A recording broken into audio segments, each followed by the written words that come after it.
Ok, e como problema 4, vamos falar sobre multiplicação de polinômios. Então, são dados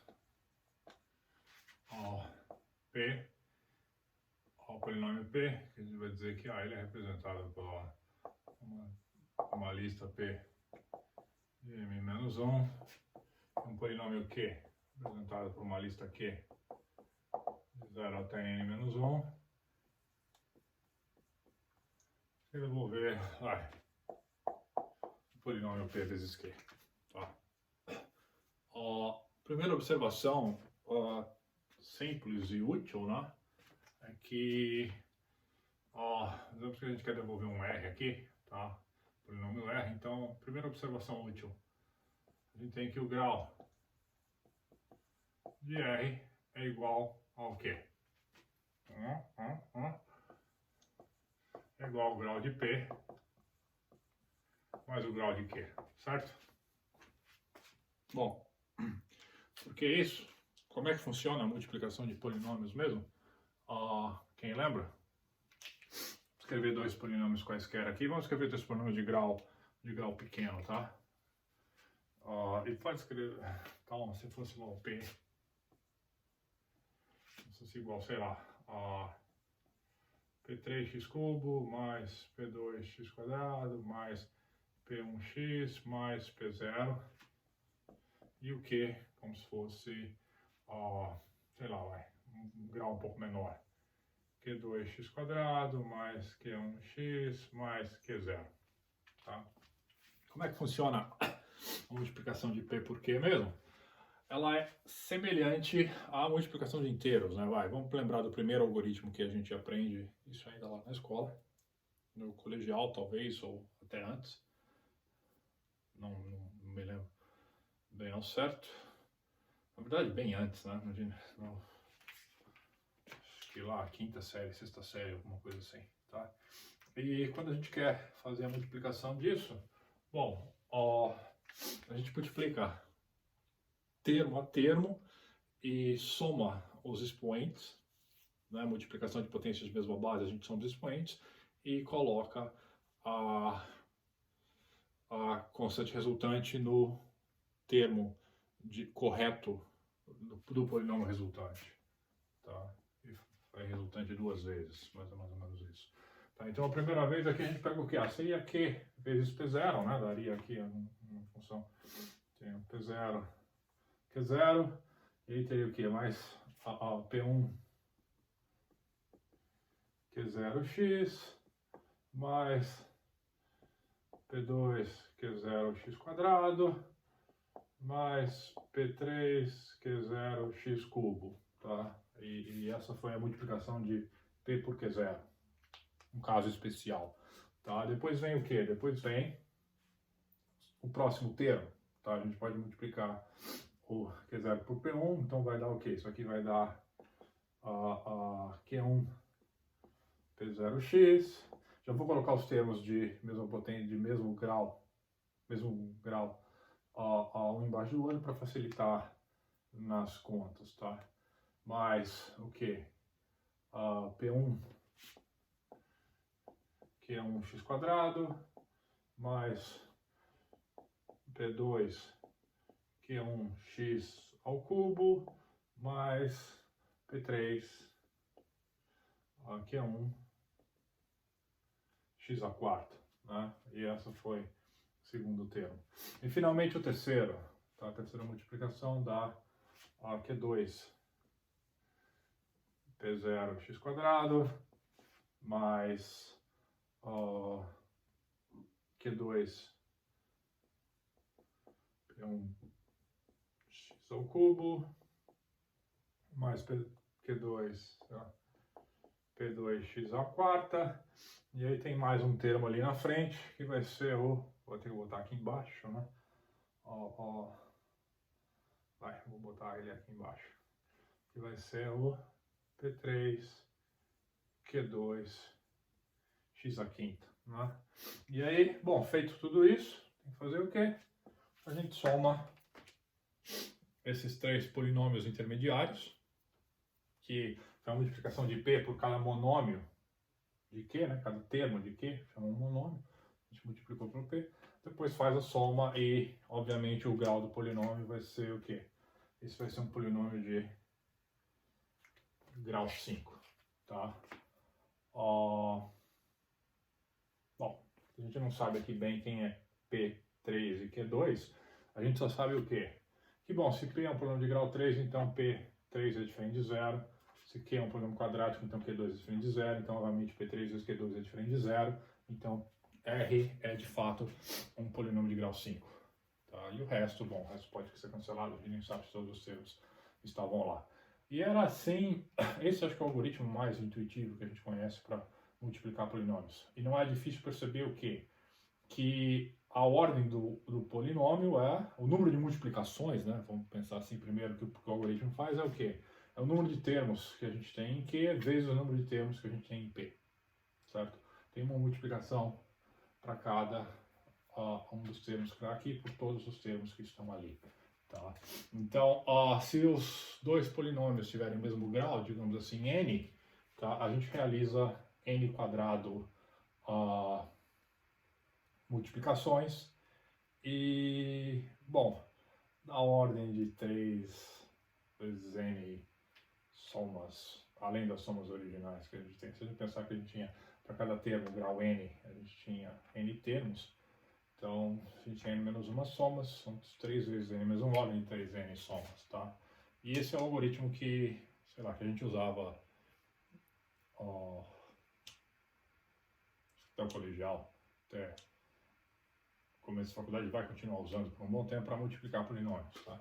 Então, vamos codificar isso aqui em Python para ver como fica. Por quê? Porque fica bem, é um algoritmo bem simples, né? Então, é aquilo que a gente já esperava. Então, um def, sei lá, poly prod, sei lá, fazer uma primeira versão, a gente ganha lá um polinômio P, float, a gente ganha um polinômio Q, float, e a gente vai devolver um polinômio R, né? Também são floats, tá?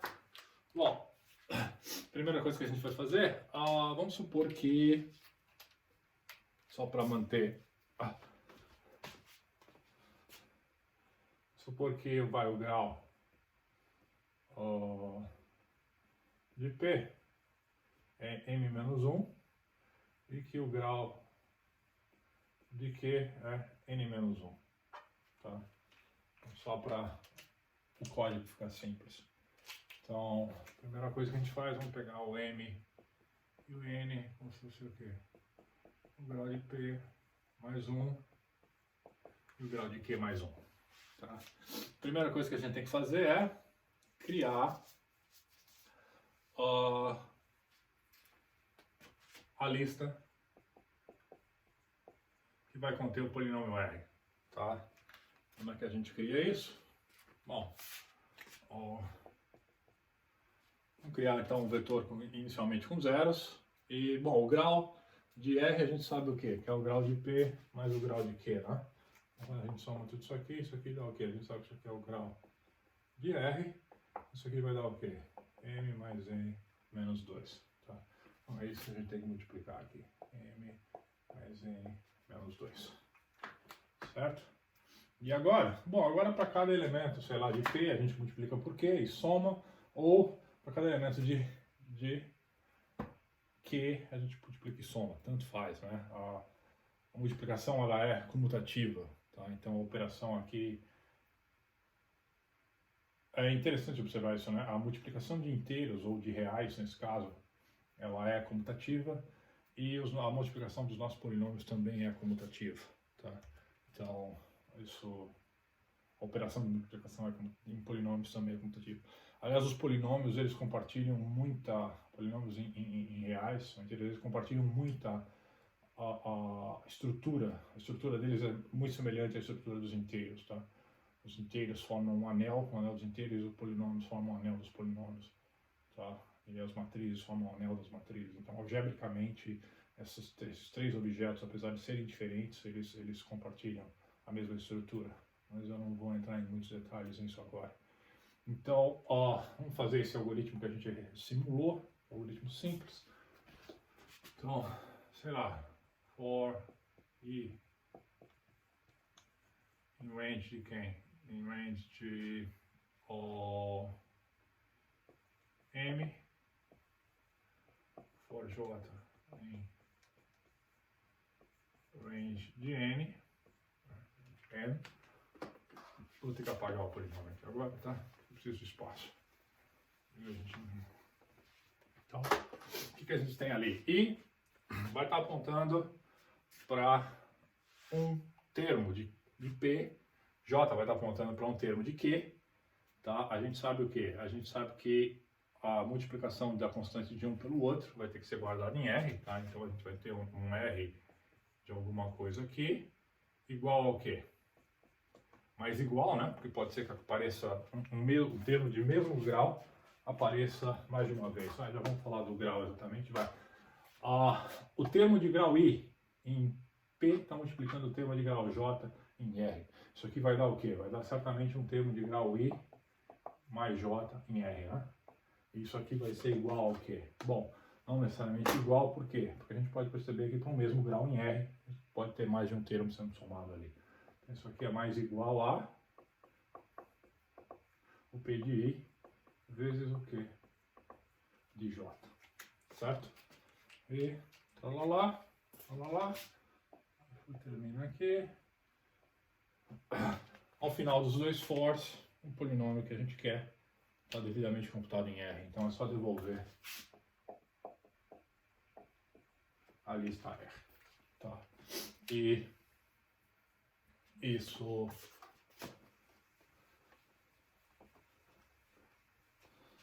essa é a implementação do algoritmo simples. Tá? Observa agora o que é o seguinte. Se a gente quiser simplesmente varrer a lista P e quiser depois simplesmente varrer a lista Q, ou seja, sem utilizar os índices, a gente só pega o P e o Q aqui uma única vez. Será que não tem como varrer a lista P sem indexar e a lista Q sem indexar e guardar os resultados em R? Bom, dessa forma não, né? Por quê? Porque obviamente o grau, o coeficiente de um elemento em R, ele depende exatamente dos coeficientes em P e Q, mas o grau é muito importante, tem que ser levado em consideração, isso por definição. Então, nesse caso, não tem algo muito diferente que a gente possa fazer ali, tá? A gente pode tentar arranjar um outro algoritmo. Tá? Então, só para lembrar, então, o tempo desse cara aqui, tá? Ele é... Ops. Tá? Ele é O de MN. Nesse caso, ele é mais do que O, ele é θ, né? A gente multiplica tudo até o final, tá? É big θ, não faz. Então, a gente diz que ele é da ordem de n quadrado. Se o m e o n forem iguais, então, n quadrado tem aproximadamente n quadrado de multiplicações, tá? Perguntas aqui? Tá? Vamos fazer uma pequena modificação na forma como a gente enxerga essa multiplicação que está sendo feita, tá? O algoritmo vai ser quadrático da mesma forma, tá? A gente não vai fazer nenhum algoritmo mais rápido que quadrático. Para fazer um algoritmo que seria n log n, supondo que os dois polinômios tenham o mesmo grau, a gente teria que usar a transformada rápida de Fourier, a versão discreta, né? A transformada discreta de Fourier, e daria para fazer então em n log n, mas a gente não vai fazer isso nesse momento, acho que nem nesse curso. Tá? Mas o que eu vou mostrar para vocês agora é uma coisa que é bastante interessante, tá? Já apareceu no curso antes, tá? Eu só não sei se alguém enxergou o aparecimento dessa operação aqui quando a gente fez o nosso exemplo de multiplicação aí, tá? Eu quero chamar a atenção para essa multiplicação que a gente fez lá do P e o Q. Lembra, o P tinha grau 3, o Q tinha grau 2, e somando tudo isso aqui vai dar o R, tá? Não é difícil perceber, bom, aqui eu já tinha escrito na ordem, né? Mantendo a ordem dos graus, para ficar fácil enxergar. Não é difícil perceber o quê? Que se a gente pegar o polinômio R, tá? E eu quiser saber de R quem é o coeficiente quadrado de grau 2, tá? Qual é o coeficiente do grau do termo quadrático de R? Tá? Alguma coisa assim. Tá? Quem são esses caras? Seria o P0, Q2 mais o P1, Q1 mais o P2, Q0, certo? É o que a gente tira dali, né? Tá? Observa aqui, algo semelhante vale aqui o coeficiente de grau 1, coeficiente de grau 0, coeficiente de grau 3, tá? Coeficiente de grau 4, coeficiente de grau 4 começa a faltar alguns, né? Coeficiente de grau 5 só tem um, tá? Bom, o que eu estou querendo dizer, chamar atenção para isso, tem convoluções ocorrendo na multiplicação dos polinômios, né? Tá?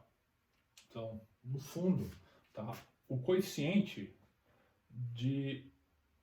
o termo de grau k de um polinômio, ele pode ser escrito como a convolução de distância k entre os coeficientes dos polinômios originais. Tá? Um pouco menos de palavras, e um pouco mais de simbolismo. O que eu estou querendo dizer com isso? Estou querendo dizer que se eu quiser calcular, vou botar nessa cor aqui, se eu quiser calcular o termo RK, o coeficiente do termo de grau K de R, tá? Suponha que K é dado e faz sentido, tá?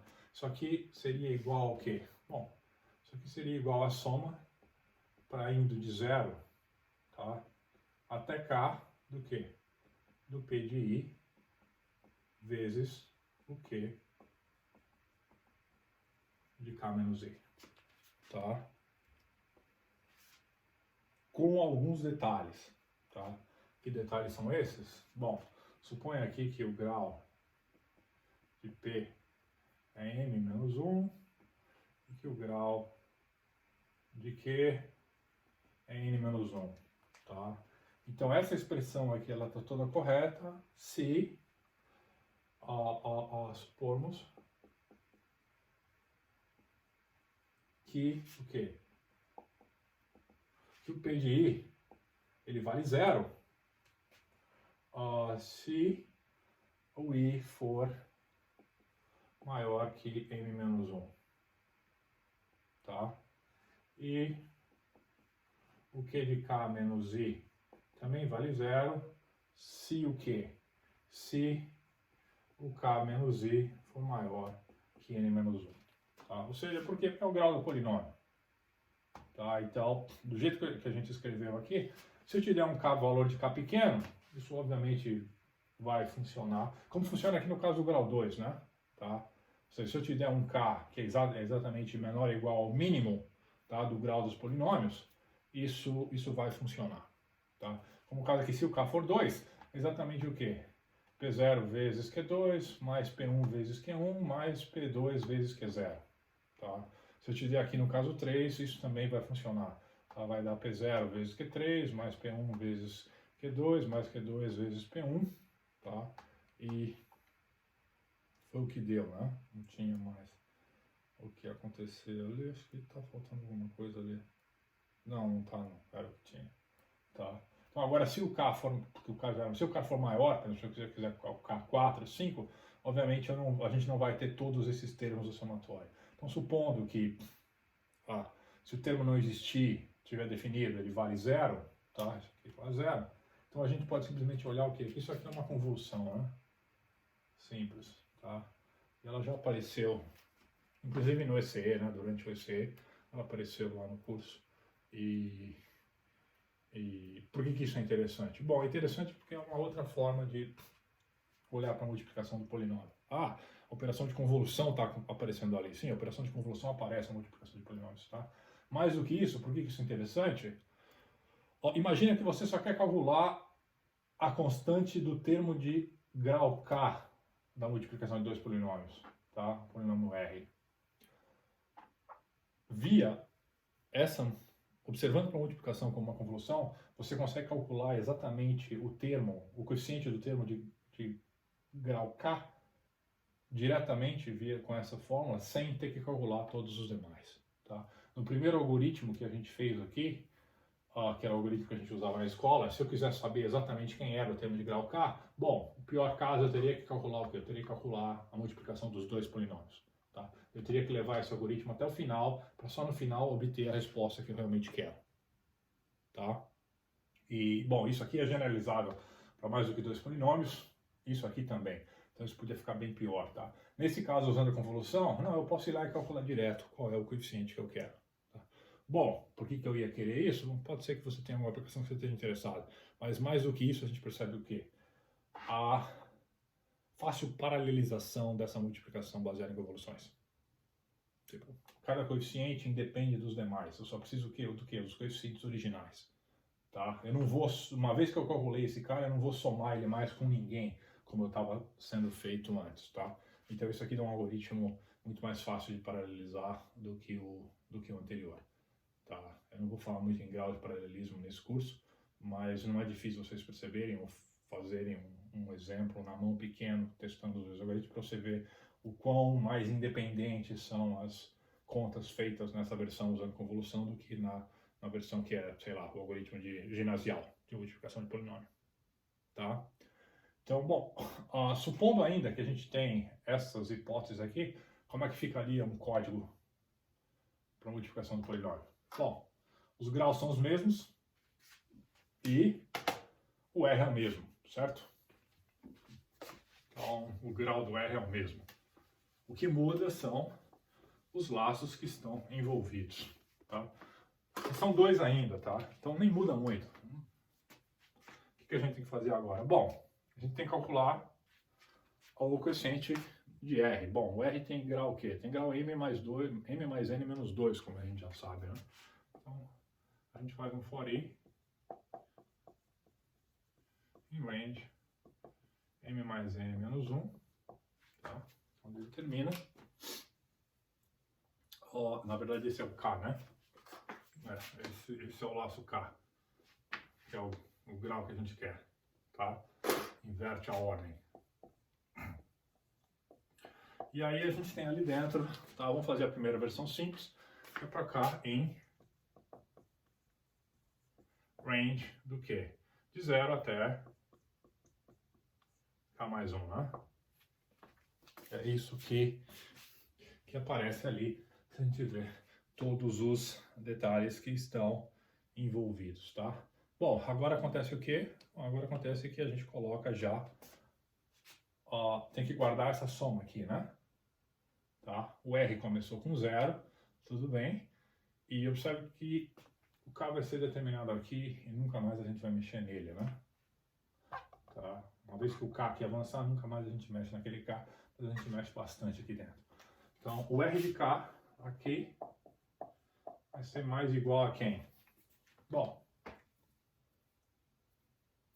ele é o PI se acontecer o quê? Se o I for menor ou igual a M menos 1, então se o I for menor que M, né? Tá? Então, isso aqui ele é o PI se o I for menor que M, else ele é 0. Tá? Mas, o quê? Lembra, ele é PI é igual a 0 se o I for maior que M menos 1. M menos 1 é o grau de P, no nosso caso. Então, enquanto o I for menor ou igual a M menos 1, o PI é dado. Então, I menor ou igual a M. E o mesmo vale para o quê? O mesmo vale para o QI, né? Tá? Então, isso aqui é o quê? Isso aqui é o Q, só que agora não é o QI, é o Q de K menos I. Se o quê? Vamos ver aqui, se o K menos I for menor que N, tá? Então, pode deixar assim, acho. Se o K menos I for menor que N, senão ele é 0, tá? E aí no final, return o R. E esse aqui é o algoritmo, tá? Então isso funciona, tá? Aí você pode perceber o quê? Pode perceber que, bom, toda a determinação do coeficiente de grau K para o polinômio R está sendo feita aqui dentro desse laço for interno, tá? E esse tipo de truque que a gente, de técnica, truque, né, que a gente usou aqui, tá? Expandir com zeros para a esquerda e para a direita, no caso dessa soma, para não ter que, para que ela sempre funcione, tá? É uma coisa que é útil conhecer, tá? Eu também queria mostrar isso para vocês. E muitas vezes é útil você lidar com esse tipo de situação dessa forma, tá? Não é a mais elegante possível, tá? Mas é uma forma passível, tá? Em muitas situações. Em algumas situações é realmente o mais fácil é fazer esse tipo de código, tá? De novo, esse é um código também quadrático, tá? E esse código é até um pouco mais gastão, por quê? Porque tem esses zeros aqui estão sendo usados em alguns casos. Significa o quê? Significa que o range do i não está exatamente bem acertado aqui, né? Tá? A gente teria que estudar melhor qual é esse range aqui. Esse range pode ficar maior do que o necessário em alguns casos, então por isso que a gente acaba usando zeros. Então, no fundo, esse algoritmo pode até, no pior caso, ser um pouquinho mais lento que o anterior, apesar dele ter a independência. Bom, não é difícil a gente perceber o que? Não é difícil perceber que dá para resolver esse caso aqui e determinar um range melhor pro nosso laço i ali, né? Vamos trabalhar um pouco nisso. Como é que será que a gente faz isso? Bom, obviamente o que? Obviamente a resposta vai depender dos graus dos polinômios, né? Tá? Então, sei lá, o grau de P aqui vai ser n-1, e o grau de Q aqui vai ser n-1. Obviamente isso tem que ser levado em consideração, por quê? Porque se o m for maior do que o n, a situação é uma, se o n for maior do que o m, se for o reverso, a situação é outra, né? Tá? O começo é tudo muito bem comportado, né? Tá? 0, 1, né? A coisa começa a pegar, como a gente já viu, a partir do mínimo, o grau mínimo entre os dois polinômios para frente. Por quê? Porque para aí talvez a gente não tenha os dois coeficientes originais para fazer as multiplicações, certo? Mas não é muito difícil perceber então o quê? Sei lá, supõe que um é menor do que o outro. Qual seria o caso disso? A gente tem que lidar aqui agora, a gente tem que mexer esse range. Por quê? Porque a gente quer simplesmente escrever o código desse jeito aqui. Tá? A gente quer escrever o código como ele realmente é. A gente quer que aqui seja P de I vezes o Q de K menos I. Tá? Sem if. Então significa o quê? Que a gente tem que botar a informação necessária dentro do range. Como é que funciona isso? Alguma ideia? Quem já enxergou?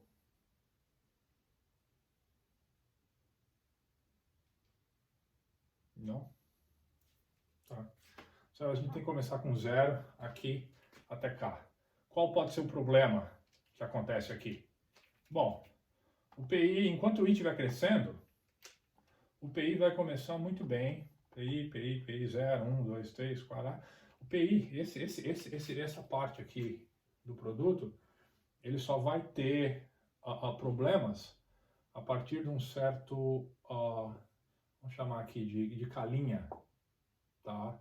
Que obviamente está entre 0 e K, tá? Que é onde talvez ele não exista. Se o quê? Se o M for menor do que o N. Tá? Aí esse cara aqui é problemático. Tá? Em compensação acontece o quê? Se o N for menor do que o M, bem menor, tá? Então, o K, lembra, o K está indo o quê? Está indo em M mais N menos 1. Tá? Então, ele vai para cima. Então, se o N for menor do que o M e o K estiver andando a partir daqui, quando o I for um valor pequeno, o K menos I vai ser um valor grande. Tá? Então, é possível, como a gente viu, que o K menos I, que ele fique o quê? Que ele fique maior que o N menos 1, nesse caso. Isso aqui é impossível entender o que eu escrevi aqui, né? Então, é possível que quando o M for maior, o I, para valores baixos de I, valores de K menos I, sejam grandes, tá? Então, e aí isso aqui acaba sendo maior do que N menos 1, e obviamente temos um crash ali, tá? Então, não é difícil perceber o quê? Que, a gente tem que descobrir quem é o mínimo que o I pode realmente começar aqui, né? Tá? O I começa a partir de onde? Bom, se ele começasse em K, K é o valor que daria problema para ele. Bom, não daria problema se o N-1 fosse o quê? Fosse maior do que o K-1. Só daria problema no contrário. Então acho que dá para a gente escrever isso aqui. K menos o quê? O mínimo de... esse é o caso que a gente dá do próprio K com o N-1. Tá? Então, se o K N-1 for menor do que o K, então é porque esse é o cara que tem que ser removido do próprio valor de K que a gente tem. Tá? Lembra que isso aqui quando ele é zero, tá? Então a gente pode tirar esse menos 1 daqui. Tá? E esse então é o lado... esse aqui é o que a gente ainda precisa. Tá? E no outro caso? O outro caso é quando o polinômio P tiver um grau menor do que o polinômio Q. Tá? Então, até onde a gente vai nesse caso? Bom, não é difícil perceber o que? O problema aqui está exatamente nesse caso aqui, né? Quando o I fica maior que o M menos 1. Então, o que a gente faz? Bom, aqui a gente precisa exatamente o quê? I ao mínimo de quem? Tira esse carinha daqui, que a gente precisa mais dele. De o M menos 1 é 1. E a gente tem que sempre passar um a mais, né? Então tem que botar um ali. E qual é o outro cara que a gente tem que colocar aqui? Bom, o próprio K, né? Tá? Porque talvez o K seja um valor pequeno e nada de ruim aconteça ao M menos 1. Certo? Então, isso aqui garante que o nosso laço ali funciona. Tá? Não é difícil perceber o que a respeito dessa história. Bom, tá uma expressão funcional, foi como a gente derivou, mas obviamente ela pode o quê? Ela pode ser simplificada um pouco, né? Tá? Não é difícil perceber que menos o mínimo de menos f é igual ao quê? É igual ao máximo de f. Certo?